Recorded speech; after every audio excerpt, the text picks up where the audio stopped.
पहले कि धर्मेंद्र जी पंख के बारे में बताएं जो इनका मिशन है, मैं कहना चाहूँगा कि आज मैं भोपाल में उन लोगों के बीच में खड़ा हूँ जो भोपाल का ही नहीं, संभवतः देश का या कहीं कहीं विश्व का भी भविष्य है।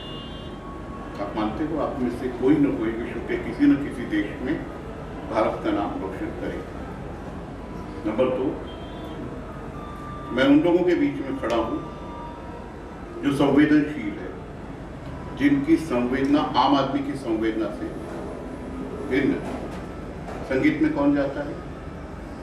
जिसकी संवेदना औरों से ज्यादा गहरी होती है ना? अगर गहरी ना हो, संगीत क्या है? कंपन।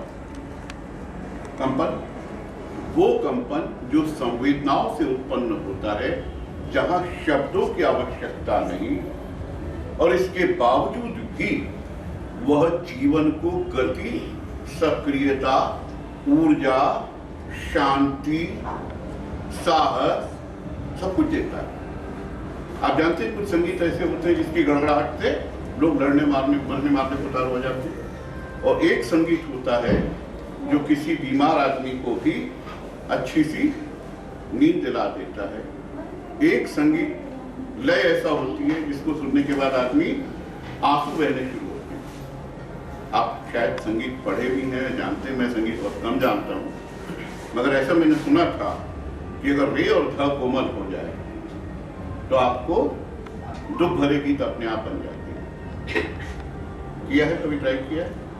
लेट अस टू सी कि सा से सा तक अपन रे ध कोमल करके गाने की कोशिश, उसको सिर्फ स्वर पढ़ेंगे।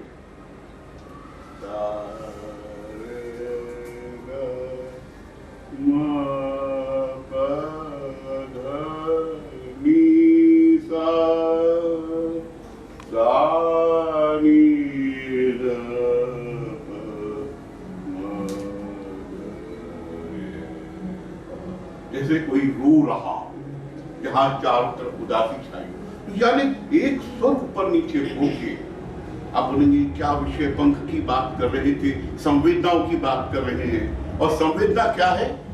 ईश्वर का मनुष्य को या प्राणी मात्र को दिया गया सबसे बड़ा उपहार। वरना क्या था मनुष्य? सिर्फ एक यंत्र। हाथ चलता, पांव चलता, भोजन करता, पेट भरता, जीता, मरता। लेकिन मनुष्य इतना नहीं है। मनुष्य इससे परे संवेदना है। और शायद आप एक चीज और भी जानते हैं, आपने टेलीपैथी का नाम सुना है सबने? क्या होता है टेलीपैथी? जैसे आप अगर सोच रहे हैं किसी के बारे में, तुरंत फोन आ जाता है, ऐसा ही कुछ। तो वो व्यक्ति भी आपके बारे में वैसा ही सोचने लगता है, भले वो वहां पे हो या न। हम आपस में भी बात कर रहे हैं, क्या हम शब्दों से बात कर रहे हैं? क्या शब्दों में कोई ताकत है कि वो कोई अर्थ पैदा कर सके? प्रत्येक शब्द सिर्फ ध्वनि होता है। शब्दों में अर्थ उसकी संवेदना से आता है। और जो मिशन पंख है वो संवेदना को मनुष्य से आगे बढ़ा के कहां ले जा रहा है? पक्षियों तक, आकाश तक। अभी कल ही मैं एक आर्टिकल पढ़ रहा था कि सुप्रीम कोर्ट ने एक निर्णय दिया है पंछियों को पिंजरे में बंद करने के विरुद्ध, और उसमें जो उन्होंने तर्क लगाया बहुत आसान सा, कि प्रत्येक प्राणी को जीने का अधिकार है उसकी तरह से। तो पक्षी का स्वाभाविक जीवन क्या है? आकाश में उड़ना। जब आप उसे पिंजरे में बंद करते हो तो उसे उसकी तरह से जीने का जो स्वाभाविक अधिकार है वो छीन रहे हो, जो भारतीय संविधान ने भारत में रहने वाले न केवल मनुष्यों को दिया है लेकिन सभी प्राणियों को भी अपने तरीके से जीने का अधिकार है। मछली को पानी से बाहर निकाल लोगे, जिएगी। मछली को पानी में जीने का अधिकार है। भले आप फिश पॉन्ड रखते हो लेकिन घर में पानी रखते हो। लेकिन जब पक्षी को आप अपने पिंजरे में कोई बंद करता है तो क्या करता है? उसका आकाश छीन लेता है। उसके पंखों की जो पंख के कारण वो जाना जाता है, पैरों के कारण वो नहीं जाना जाता। पंख उसका जीवन है और पंख ही उसकी आत्मा। कभी कभी हम भी इच्छा करते हैं कि हम भी पक्षियों की तरह उड़े, कभी कभी मनुष्य भी इच्छा करता है कि हम नदी में मछलियों की तरह जिए, क्योंकि मनुष्य सब चीजों की इच्छा कर सकता है, ये उसका अधिकार है, क्योंकि वो ज्ञान का पुतला है। तो ज्ञान में संवेदना घुसने के बाद अगर वह ज्ञान संवेदना का हनन करता है तो क्या होता है, संवेदना अपना संवाद देती है। जब कोई आपको गाली दे तो आप क्या करते हो, क्रोध प्रकट करते हो या मन में क्रोध करते हो। अगर कुछ नहीं बिगाड़ सकते तो 10वां साल। ठीक इसी प्रकार अगर मैं विरोध न कर पाऊं, फिर दूसरा लेवल क्या होता है कि यदि आपको संभव हो तो आप उसके अनिष्ट की इच्छा करते हो। अनिष्ट की इच्छा कैसे करते हैं कि इसका बुरा हो जाए, इसका नुकसान हो जाए, इसने मेरा नुकसान पहुंचाए, इसको भी तकलीफ हो जाए। अब वो बताइए, एक पक्षी जो एक पिंजरे में आपकी कैद में बिना किसी गुनाह के अकेला, हमारे यहाँ सॉलिटरी कन्फाइनमेंट जो सजा है वो किसको दी जाती है, सबसे खतरनाक अपराधी को, कि तुझे खाली भोजन मिलेगा, तेरे परिवार को तू कभी नहीं देख सकता, तेरी बिरादरी के लोगों को, मनुष्य जाति को तू नहीं मिल सकता। और 7 दिन का सॉलिटरी कन्फाइनमेंट दुनिया के कठोर से कठोर अपराधी को पतला कर देता है, हिला देता है, उसको कमजोर कर देता है। तो आप उम्मीद कीजिए कि पक्षी जिसे सॉलिटरी कन्फाइनमेंट, उसकी बिरादरी के रेफरेंस से, आपके रेफरेंस में भले ना हो, उसकी बिरादरी का दूसरा पक्षी वहां कोई नहीं होता, तो सॉलिटरी कन्फाइनमेंट आप उसको जीवन काल के लिए दे रहे हैं, तो उस समय वो आपके प्रति कैसी वेदना करेगा, आपके प्रति किस प्रकार की भावना रखेगा।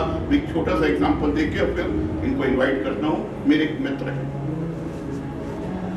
उन्होंने अनिच्छा पूर्वक एक तोते को पिंजरे में रखा हुआ है, तोता पिंजरा छोड़ के नहीं जा रहा है, काफी साल उम्र हो गई है, ऐसा उन्होंने मुझे कहा। हो सकता है वो सही हो, बोले हमने भी कई बार निकालने की कोशिश की है, जाता अंदर की बात हो जाती, लेकिन पिछले 1 वर्ष से जब से तोता उनके पास है, उनकी बुद्धि जो है वह अस्त व्यस्त हो गई। अब अस्त व्यस्त क्या हो गई, वो बहुत विद्वान व्यक्ति है, यानी हिंदुस्तान की प्रीमियर इंस्टीट्यूट से पोस्ट ग्रेजुएट, प्रीमियर इंस्टीट्यूट है, टॉप 5। जिस आदमी की आज से कुछ सालों पहले 5000 या उससे अधिक करोड़ की कंपनी में वो वाइस प्रेसिडेंट था, वह व्यक्ति इस छोटी सी अनजानी भूल के कारण, मैं नहीं जानता उसका इंपैक्ट है या नहीं है, लेकिन मानसिक कम्युनिकेशन आ रहा है, इफेक्ट दिख रहा है। उसने धीरे धीरे 1 वर्ष के अंदर अपनी पूरी जमा पूंजी खो दी, और स्थिति एक दिन ये भी आ गई कि वो घर बेचना पड़ेगा। कि मुझसे आए दिन कहता था, मैंने कहा तू एक बात करता, क्या तू अपने तोते को पिंजरे से मुक्त कर सकता है, या उसके लिए बड़ा पिंजरा ला सकता है, या उसके जीवन को खुला छोड़।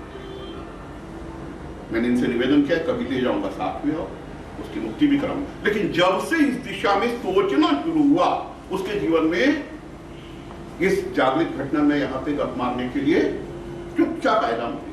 तो और ये भी मैं नहीं कह रहा हूं कि कोई चमत्कार है, संवेदनाओं से जब आपके माता पिता कहते हैं बेटा बहुत अच्छा काम किया, मोटिवेट करते हैं, तो आप क्या करते हो, मुझे क्लास में टॉप करना है, राइट।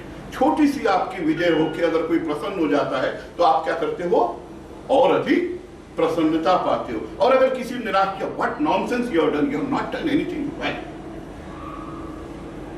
ओह माय गॉड, तुमने कुछ नहीं किया, कुछ शब्दों के बाण छोड़े, और हमें क्या करना है, हम कुछ नहीं कर सकते, I am helpless, I am useless, I am nonsense and what not. Finally आप क्या होता है, निराश होके आपका परफॉर्मेंस डाउन होता है। तो जब एक साधारण सा संवाद इतना डाउन कर सकता है, तो वो संवाद जो निरंतर आपको कोस रहा है, वो आपकी मनस्थिति पे कब और कितना प्रभाव करेगा, न केवल आपकी, आपके पूरे आसपास के जितने लोग उससे प्रभावित हैं, वो सारों के जीवन को प्रभावित कर सकता है। और इसी बात के साथ अब मैं उस व्यक्ति को आमंत्रित कर रहा हूं जिसने इस कार्य के लिए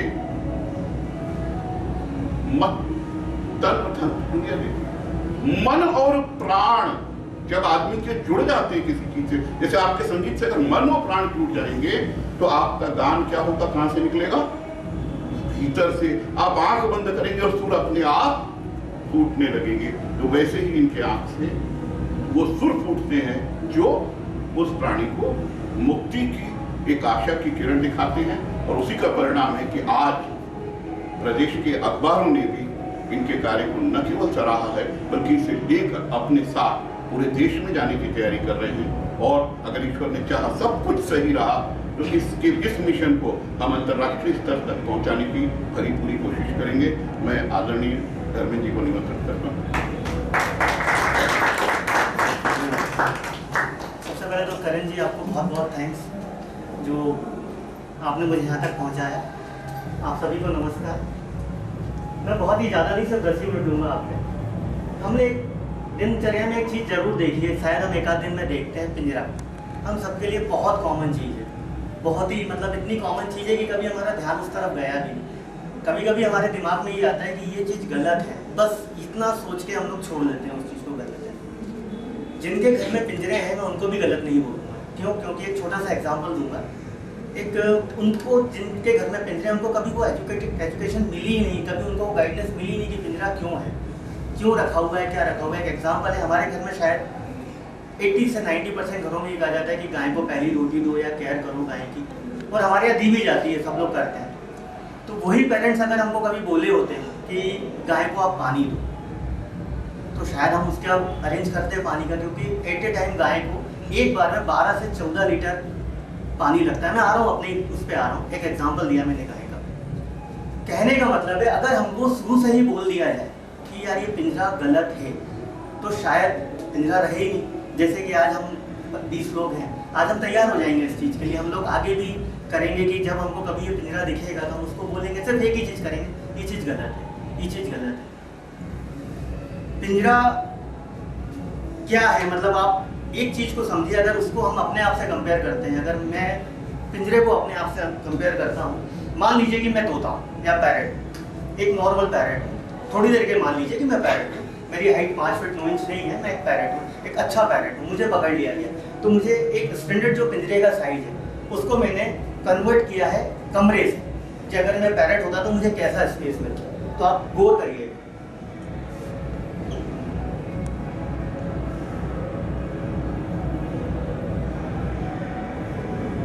उसकी ऊंचाई होगी 6 फीट, चौड़ाई होगी 5 फीट और गहराई होगी 5 फीट। मेरा आप सभी से क्वेश्चन है, और आप लोग अगर मुझसे कुछ पूछेंगे तो मुझे बहुत अच्छा लगेगा। बीच में आप पूछिएगा कुछ कंफ्यूजन, क्या हम अपनी जिंदगी इसमें निकाल पाएंगे?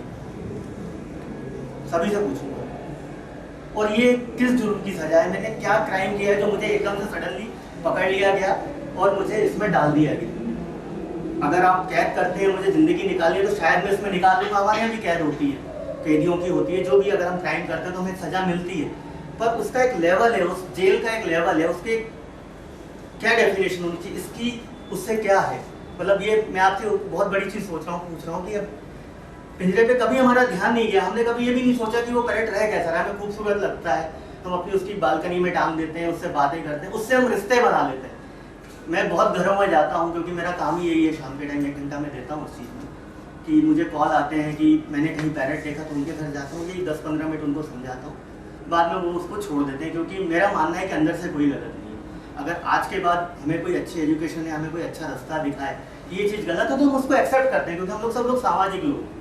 तो मैं आपसे थोड़ी सी इस पर ध्यान दीजिए, थोड़ा सा, सिर्फ ज़्यादा नहीं, 10 सेकेंड इस पर ध्यान दीजिए, और आपको फील करिए थोड़ी देर के लिए, सिर्फ थोड़ी देर के लिए, कि अगर हमारे बाथरूम का, अगर उसको मान लेते हैं बाथरूम, एक छोटे से फ्लैट का बाथरूम, थोड़ी देर के लिए अगर बाहर से कोई बंद कर दे तो वो स्थिति हमारी क्या हो।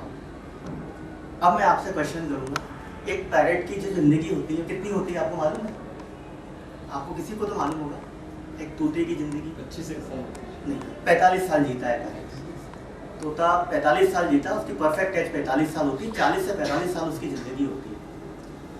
उस 45 साल की जिंदगी को सबसे पहले हम उसको कन्वर्ट पिंजरे में डालने के बाद, जब उसकी पिंजरी अगर हमारा अच्छा रख रखा हो, हम लोगों ने उसको बहुत अच्छे से रखा हुआ है, तब जाके वो बामुश्किल 10 साल जी पाता है। बामुश्किल, मुश्किल से। वो 10 साल भी बहुत रेयर होते हैं। मैंने तो देखा है कि 5 साल में या 7 साल में खत्म हो जाता है, अगर रखा हुआ अच्छा है, पिंजरा बड़ा है तो। अब उसको क्या प्रॉब्लम होती है, ले तो हम आए उसको, सबसे पहली चीज जो जिस पैरेट को हम पकड़ते हैं वो फैमिली में रहता है।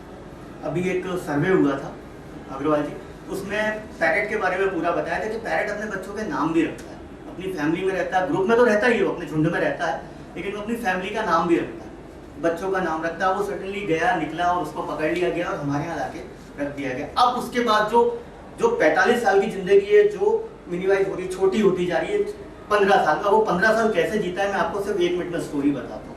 मैं पैरेट हूँ, अभी मान लीजिए मैं पैरेट हूँ। मैं क्या खाता था, पत्ती खाता हूँ, फल खाता हूँ, सब्जियाँ खाता हूँ, तरकारी खाता हूँ, जो मुझे मिलता है वो मैं खाता हूँ। मेरी एक अपनी लाइफ, बढ़िया हूँ मैं, आज़ाद हूँ, खुला हूँ, बढ़िया घूम रहा हूँ मैं। मुझे एक दिन पकड़ लिया गया, मैंने एक्सेप्ट किया, पकड़ लिया, ठीक है, अब आदमी कुछ भी कर सकता है, दुनिया के ऊपर वाले की सबसे अच्छी संरचना है आदमी, तो उसको तो सब माफ है, वो तो कुछ भी कर सकता है। मेरा तो कोई कसूर नहीं है कि मैं पक्षी हूँ, मुझे पकड़ लिया गया। अब मुझे पकड़ लिया गया तो अब मुझे जब पिंजरे में डाला गया तो जब सबसे पहले मेरे को क्या मिला, बिस्किट। सबसे पहले तो सबने मेरे से रिश्ते बना लिए, किसी ने मुझे बेटा बना लिया, किसी ने मुझे भाई बना लिया, किसी ने मेरा नाम बिट्टू या तोतू या ऐसा रख दिया, जो भी है। उसके बाद मुझे खाने में सडनली एक रोटी का टुकड़ा दे दिया गया, या जो उनके घर में बन रहा है वो पूछा गया। दूसरे दिन मुझे बुखार आ गया, मैं चिल्ला रहा हूँ कि मुझे बुखार है, बहुत तेज बुखार है, पर मैं बोल के आ रहा हूँ चेचे पेपे मिट्टू मिट्टू, यही बोल रहा हूँ। मैं ये तो नहीं बोल सकता कि भैया जी मुझे बुखार है, मुझे दवाई दिलवा दीजिए। अगर मैं जंगल में होता तो कोई सी भी पत्तियाँ औषधियाँ खा के मैं अपने आप को ठीक कर लेता, लेकिन नहीं, मुझे ध्यान नहीं दिया गया किसी ने। मैं बीमार हूँ और बस मैं अपनी पीड़ा झेल रहा हूँ। सुबह सुबह मुझे बालकनी के खूंटे पे टांग दिया गया, वो 42 डिग्री की धूप आ रही है मेरे ऊपर, पर किसी का ध्यान नहीं है। मैं चिल्ला रहा हूँ जम के, भाई साहब धूप आ रही है, मुझे परेशान हो रहा हूँ मैं, लेकिन किसी का ध्यान नहीं। क्यों? क्योंकि जब ध्यान आएगा, जब हमारे पे ध्यान जाएगा। सडनली घर की लेडी को क्लिक हुआ, उनके हस्बैंड तो जा चुके हैं ऑफिस या बिजनेस जो भी है, अरे यार वो बाहर टंगा हुआ है। जब तक तो साहब मैं 42 डिग्री की धूप झेल चुका हूँ, तो मेरी तबीयत भी खराब होती है, ठीक है। इसके बाद जब मैं अपने दोनों पर फैलाता हूँ तो मेरा डिस्टेंस हो जाता है 2.25 फीट का, और जो मुझे पिंजरा दिया गया है वो 1.5 फीट का दिया गया है। बस मैं एक ही चीज़ पूछ रहा हूँ कि मेरा गुनाह क्या है, मैंने क्या गलती करी? मैं आप सभी से पूछ रहा हूँ। शायद पैरेट होता तो पूछता, हर आदमी से पूछता। जिनके घरों में लोग जाते हैं गेस्ट बन के, आप जिनके घरों में जाते हैं वो तोता आपको देखता है ना, तो यही क्वेश्चन करता है, प्लीज़ यार मुझे बचा लो यार, प्लीज़। ये तो नहीं सुन रहे हैं, कम से कम आप नए नए मुझे चेहरे दिख रहे हो, मेरी हेल्प कर दो, लेकिन हम भी उससे खेल के चले जाते हैं। बस मेरा आपसे एक ही रिक्वेस्ट है, मैं बस जल्दी खत्म कर रहा हूँ। अब आपको अगर पिंजरा दिखे तो जो भी उसका ऑनर है उसको बोलिएगा, जिसने उसको रखा हुआ है, भैया ये गलत है, बस और कुछ नहीं। इस मिशन का उद्देश्य ही यही है। अगर हम उसको टोकना चालू कर देंगे तो ये प्रथा खत्म हो जाएगी। पिंजरे के अंदर अभी जहांगीराबाद है, आप लोग गए होंगे इधर न्यू मार्केट से जब नीचे उतरते हैं तो एक जहांगीराबाद करके बाजार है। पैरेट बिकने से पहले आधे मर जाते हैं, मतलब जब उनको पकड़ा जाता है, बहलिया उनको पकड़ता है और जब उनको पिंजरे पे लेके आता है, जब तक ही वो आधे मर चुके होते हैं। कोड़ियों के भाव जिंदगी की कोई कीमत नहीं, उनको पकड़ा जाता है, 50, 100, 200, 500 जैसा गिराव हो उनको दिया जाता है। उसके बाद थोड़ा सा अंकल आप बोलिए ना, थोड़ा तो जब आप जिंदगी खरीदते हैं, क्या आप बता सकते हैं कि कोई ऐसा डॉक्टर है जो हमें 1 मिनट की जिंदगी किसी एक दाम पे दे सकते? एक्स्ट्रा लाइफ है कोई रेट? 1 करोड़, 100 करोड़ रुपए। अंबानी साहब को 1 मिनट की जिंदगी चाहिए थी, 50 हजार करोड़ हमारे पास पड़े हुए।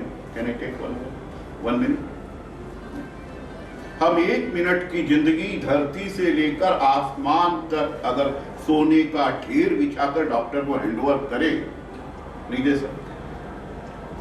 अब मैं दूसरे पक्ष की ओर जा रहा हूं, एक तरफ तोता एक तरफ आप अपनी जिंदगी का कितना हिस्सा कैसे गुजार रहे हैं कभी सोचा?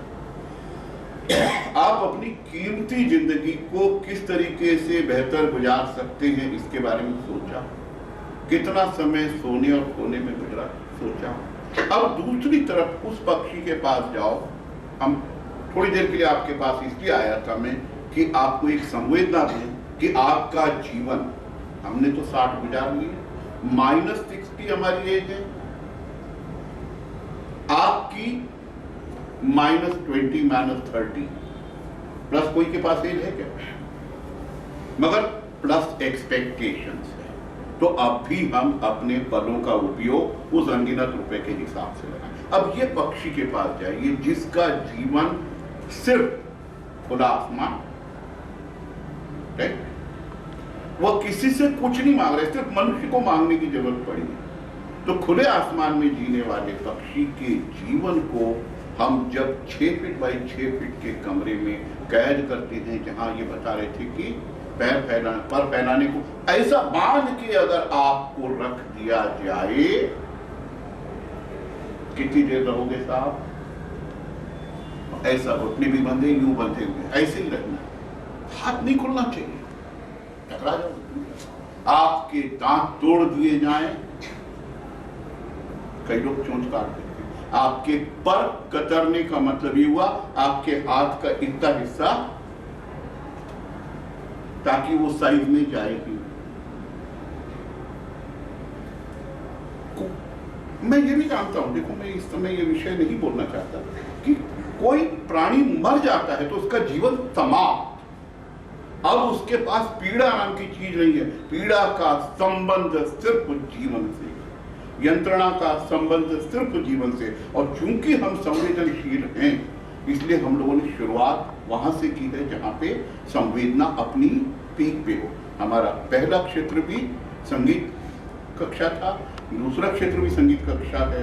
इसके बाद संभवतः जो हमें अवसर मिलेगा हम आगे बढ़ेंगे। लेकिन हमारा प्रश्न एक, अच्छा दूसरा, युवा पीढ़ी की संवेदना सबसे अधिक होती है। कारण युवा पीढ़ी उत्साह के ग्राफ के एक्सपोनेंशियल फॉर्म में है, और हमारी पीढ़ी किस फॉर्म में है? लेवल 40 वाले लेवल पे हैं और 60 वाले डाउन पे हैं। Let us be very honest. तो इस पीढ़ी को अगर हम छू रहे हैं, इससे संवाद कर रहे हैं, और एक गुणित n1 to the power n तो 1 होता है, लेकिन ये इतने टू द पावर n क्या होगा? एक्सपोनेंशियल टर्म आप जानते हो, 2 टू द पावर 2 4 होता है, 2 टू द पावर, और 2 टू द पावर 64।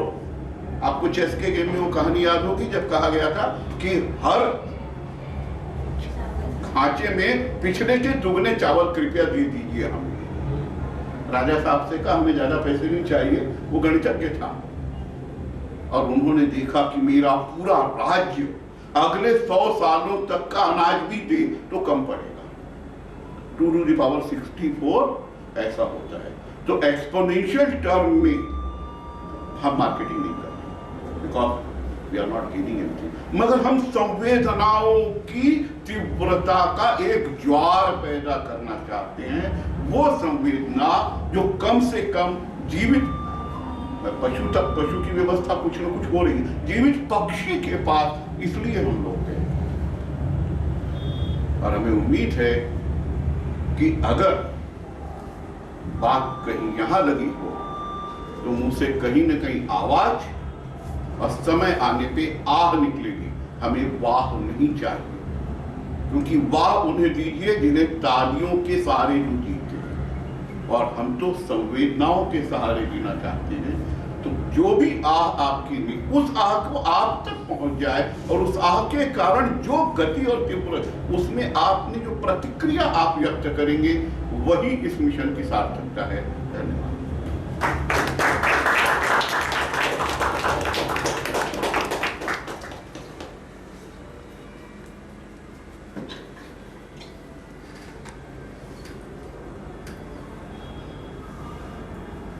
ये मेरा नंबर है, आप इसको कर लीजिए। हम लोगों का एक छोटा सा प्रोग्राम भी है।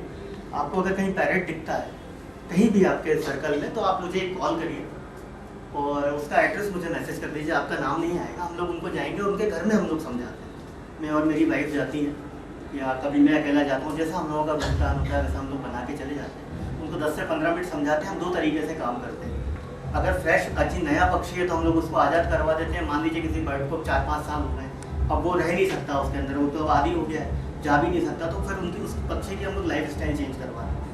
उनको एक डाइट चार्ट वगैरह दे देते हैं कि आप और उनको फिर बड़ा पिंजरा अरेंज करवा देते हैं कि जिससे कि उसकी आगे की लाइफ अच्छी हो। बस यही बोलना था, बस छोटी छोटी एक चीज़ें। निवेदन और करें। आप में से अगर कोई भी कभी भी इस मिशन से कुछ भी समय देने के लिए अगर इच्छा करे तो इसी नंबर पे आपसे संपर्क करके, और महीने में 1 घंटा, साल में 1 घंटा, जो भी कभी आप देंगे वो बेसिकली आपके मन में शांति और आनंद जरूर लाएगा, ऐसा पूरा विश्वास। ये आप मेरा नंबर अगर चाहें तो मैं ग्रुप में ऐड कर दूंगा आपको, छोटा सा ग्रुप है हमारा। और कभी एक फील करके देखिएगा कि अगर अभी कभी आप न्यू मार्केट से नीचे उतरते हैं जहांगीराबाद बाजार, वहाँ सिर्फ 100 रुपये खर्च करके देखिए। एक पैकेट वहाँ 100-150 का बोलते हैं, बार्गेनिंग करने के बाद 100 रुपये का दे देते हैं। उसको आप रोड क्रॉस करके तालाब किनारे उसको बस खोल के देखिए, और जब तक देखते रहिएगा जब तक कि वो छोटा सा उछल नहीं हो जाए। आपको खुद नहीं मालूम रहेगा कि आपने क्या काम कर दिया, क्या कर दिया। ये शायद शब्द नहीं है मेरे पास बताने के लिए। कुछ चीज़ें कहीं नहीं जाती, कुछ चीज़ें तोली नहीं जाती कभी। वो जो आपने काम किया है शायद वो ज़िंदगी का सबसे अच्छा काम है, क्योंकि एक ऐसी ज़िंदगी जो असहाय थी, शायद जिसके घर वो जा रहा था वो भी ध्यान नहीं देने वाला था इस चीज़ पे, पर आप उसको गए, आपने उसको खोला और उसको आज़ाद कर दिया। ज़िंदगी के आखिरी दिन तक वो आपको कभी नहीं भूले। बस यही था, बस हो गया हमारा। आप लोग कुछ पूछना चाहें तो अच्छा लगेगा, कुछ अगर आपके मन में डाउट हो कुछ इस चीज़ को लेके।